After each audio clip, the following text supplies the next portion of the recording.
Ko. Okay. Ito naman pag-usapan natin mga ka-GP. Ayan. Naaalala nyo po yung usapin natin nung nakaraan na isinare po ng isang professor na hindi nyo gusto? Hindi nyo gusto kasi may pamamaraan pa pala na pwedeng gawin ang kampo po, mga kababayan, ng mga Duterte para makawala o makalaya ng pansamantala etong si Digong. Mga kababayan, ito pala ay talagang ipipilit nila. Opo, ipipilit nila. Sabi ko nga, discretion pa rin ito ng ICC. At syempre, it also impact, mga kababayan, yung ginagawa po ng mga supporter nila. Kung ano yung mga antics na ginagawa nila, ang paninira doon sa mga judge, at syempre kung sino-sino yung kanilang mga dinadamay.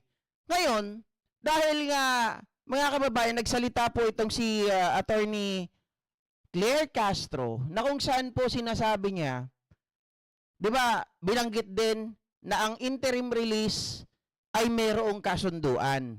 Ito pala mga kababayan. Kung talagang ipipilit nila, ang lahat ng ito ay nasa kamay pa rin pala ni Pangulong Bongbong Marcos ang pag-asa. Kaya ako ngayon nilagay dyan, etong si Antonio Trillanes. Kung tutusin, hindi naman sana mapupunta si Digong sa ganitong sitwasyon kung naging behave lang sila. Hindi sana ito makukulong, mga kababayan. Remember, si Pangulong Bongbong Marcos dati ang nagsasabi, hindi po niya papayagan makialam ang ICC. Sabi niya rin dati, ayaw niyang ma-impeach si Sara Duterte.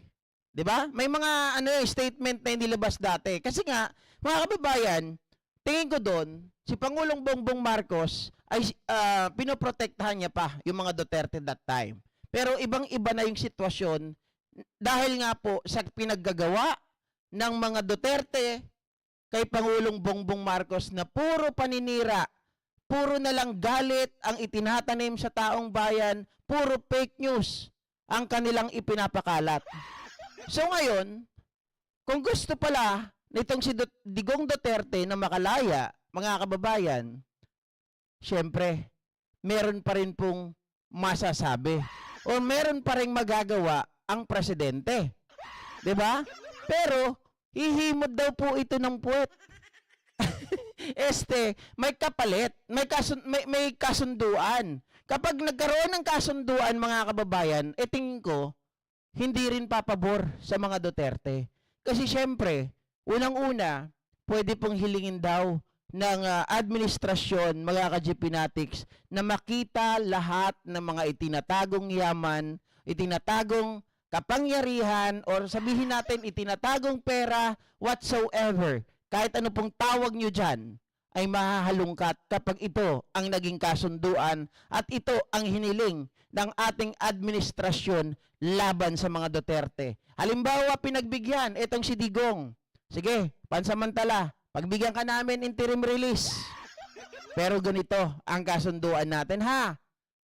Ilalabas mo ngayon lahat ng mga pera nyo na itinatago or yung hindi nakatago, lahat-lahat, patay ka dyan. So mamili kayo, laya o mahalungkat ang inyong itinatago. Yan mga kababayan, pakinggan natin yung paliwanag ni Attorney Claire Castro.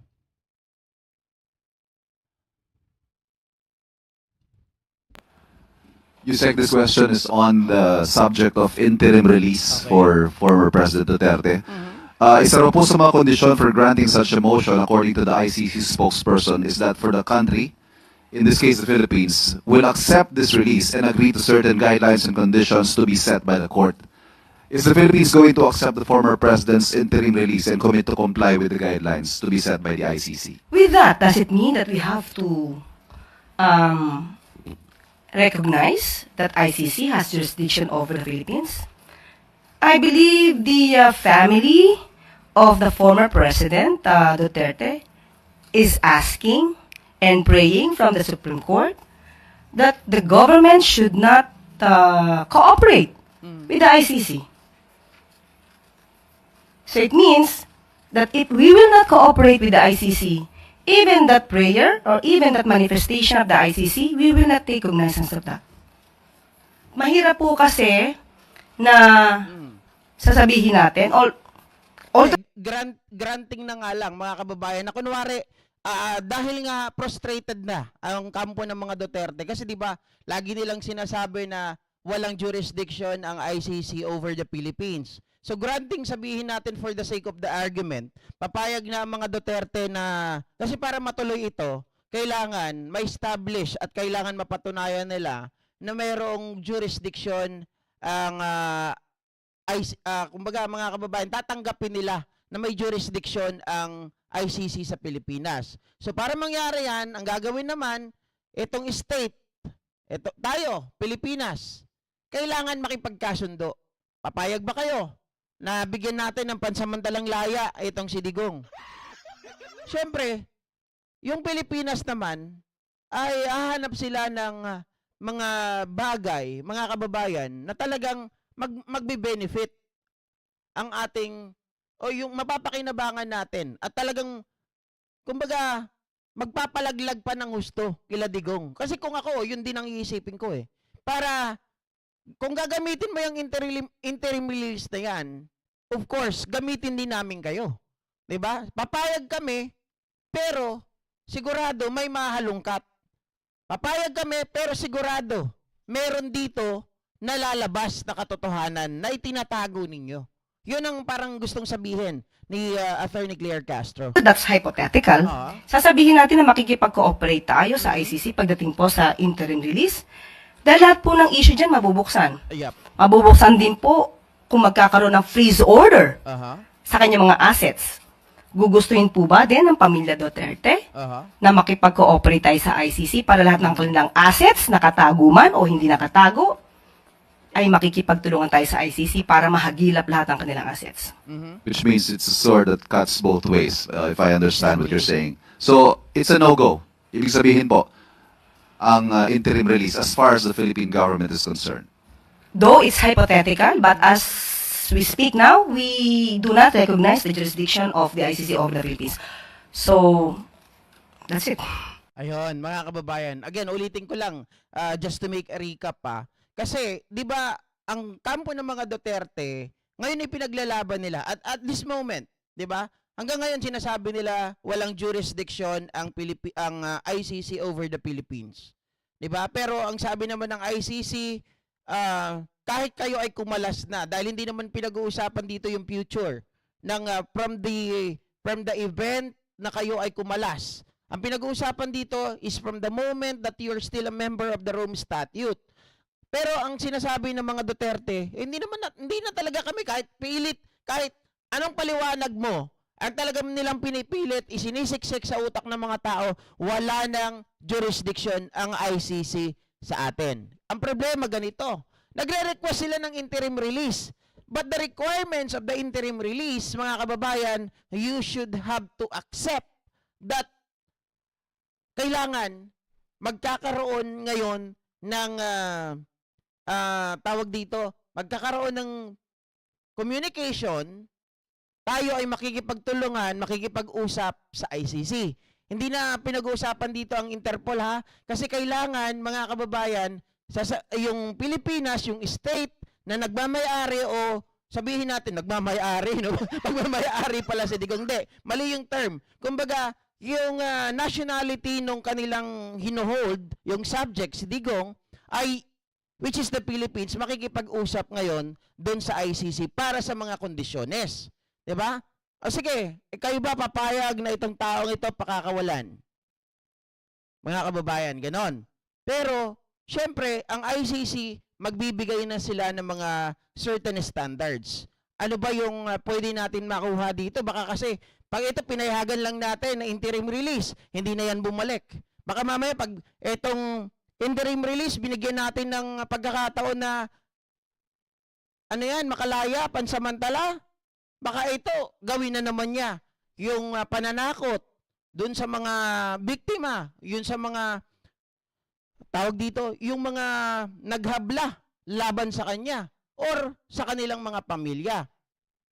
Ngayon, mga kababayan, sabi ni Attorney Claire Castro, yung mga bagay na yan, dapat talagang pag-isipan nila. Kasi parang ano yan, parang espada, 'di ba?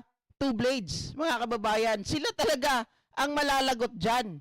Although sila magkakaroon or makukuha ang pansamantalang kalayaan, pero the consequences could be lahat ng kanilang mga itinatago, lahat ng kaperahan, kahit sabihin natin mga kababayan, yan ay wala sa pangalan nila, wala sa kamag-anak, o baka yan ay mga nasa ibang mga tao na ipinatago, lahat yan mahalungkat.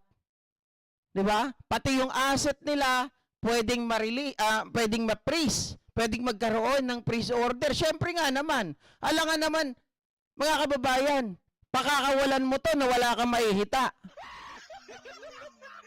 'Di ba? Kasi, halimbawa, pinalaya mo si Digong, interim release, o nagagamit niya yung kanyang pera, wala na yan, baka mag-into hiding na yan.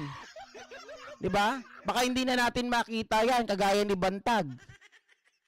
Pero kapag halimbawa, interim release, ang kapalit, i-freeze natin yung iyong asset, buksan natin lahat yung mga nakatago mo. Mga kababayan, mag-iisip yan.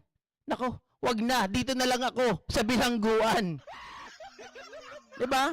Kaysa mahanap ninyo, kaysa mahalungkat ninyo ang mga tinatago namin, dito na lang ako. Ba't ko pa ipipilit? Kasi you could, 'di ba? You could use that possibilities, mga kababayan, kahit hypothetical pa yan, magagamit nyo yan eh. Magagamit nyo yan laban sa akin.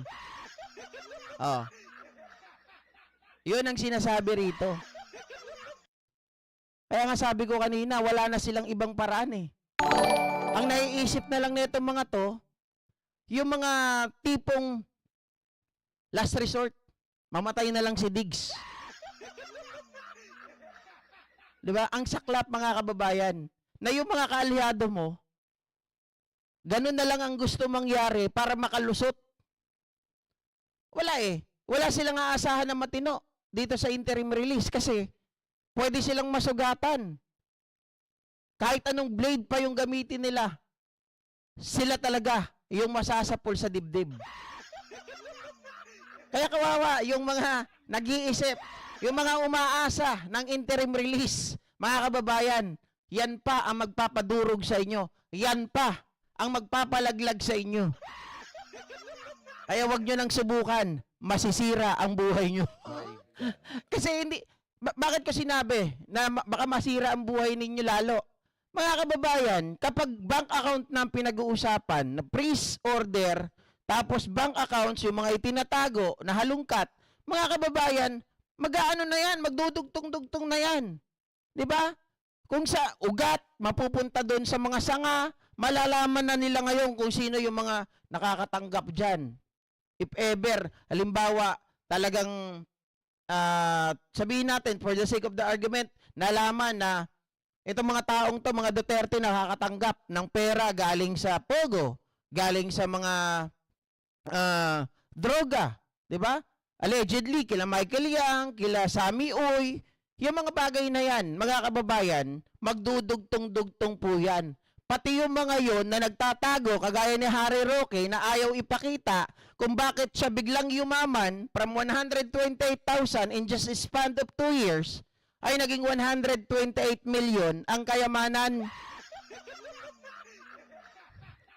Kung mali ako dun sa number, mga kababayan, konti lang naman yung difference nun. Diba? Sabi ni Leslie Mercado, mas maganda sana patagalin muna dyan sa ICC.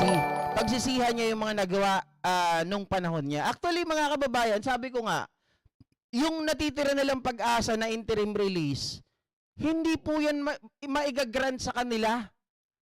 Kasi, kung yan ay ipipilit nila, meron niyang kondisyones. Tingin nyo, pag gusto nila ng interim release, tatanggapin ba nila yung kondisyon na magpapalagpak sa kanila?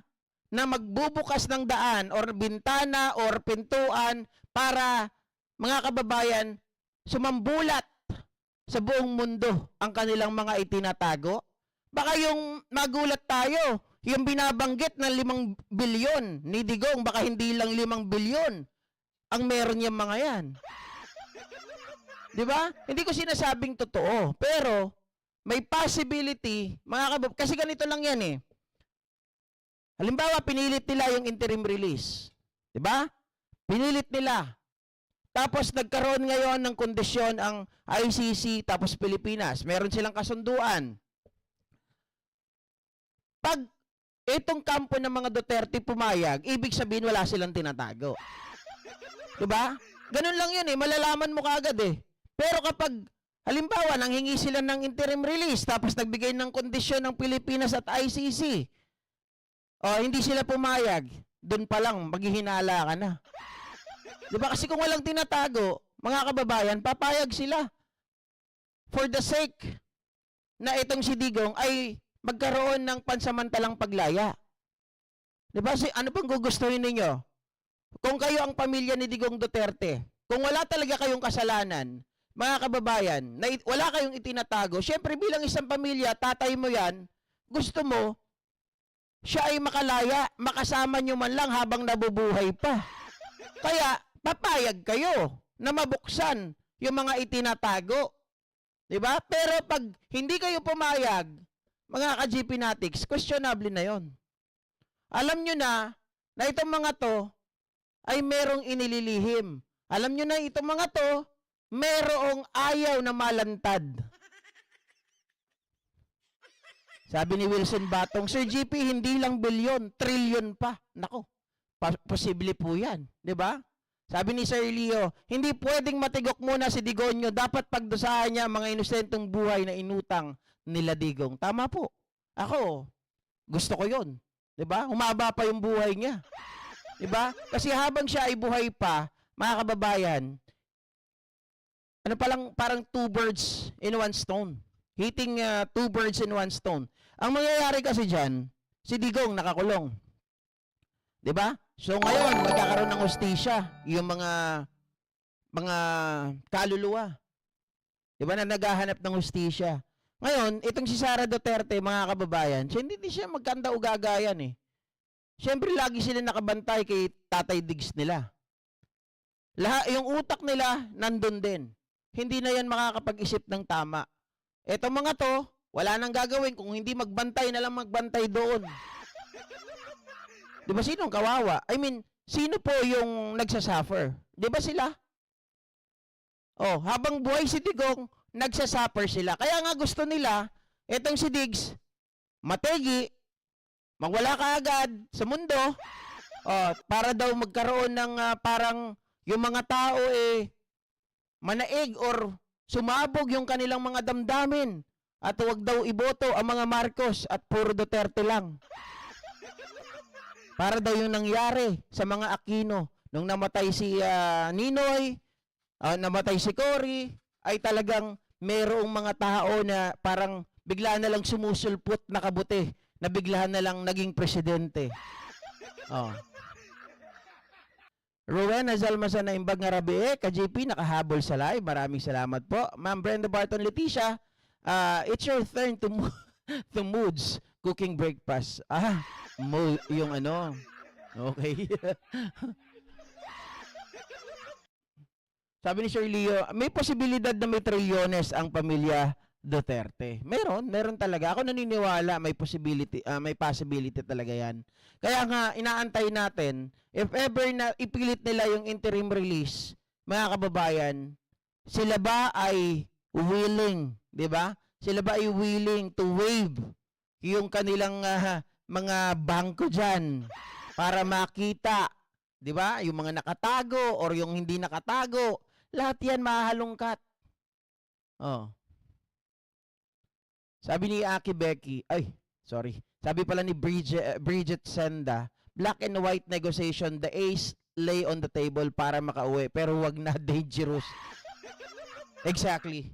That's too dangerous mga kababayan, on their part. Kasi whatever the decision that they are going to make, talagang sila po yung talo dyan Hawak po nila, mga kababayan, na nakatarak po. Hindi sila may hawak ng tatawag dito ng sundang o sabihin natin ng gulok, 'di ba? Ng sword.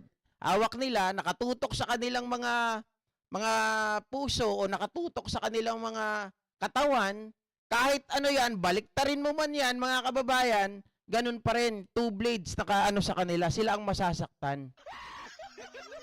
No. Pero, kung walang tinatago itong mga to, for sure, papayag sila. Papayag sila na mahalungkat, mabuksan, i-wave, para makita kung magkano yung pera nila. Pero the fact na itong mga ito ay hindi pumayag, alam na. Diba? Oh. Kaya kay Trillanes talaga ang huling halakhak, mga kababayan. Dahil si Trillanes naman talaga yung punot dulo ng lahat ng ito eh. 'Di ba?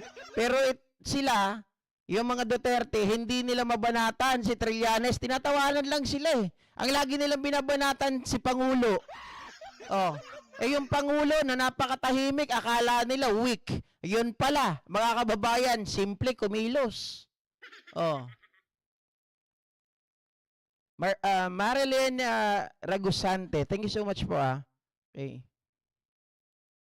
Sabi ni Dali Adarne, no need na muwi kasi magtatago tapos lalakas lalo ang pagmumura ng matandang hukluban. Parang ayaw na rin talaga naman pauwiin, mga ka-GPnatic. Sabi ko nga sa inyo, si Sara Duterte, sabi nga niya, sige, pag umuwi ka, tinatakot niya pa yung tatay niya, magiging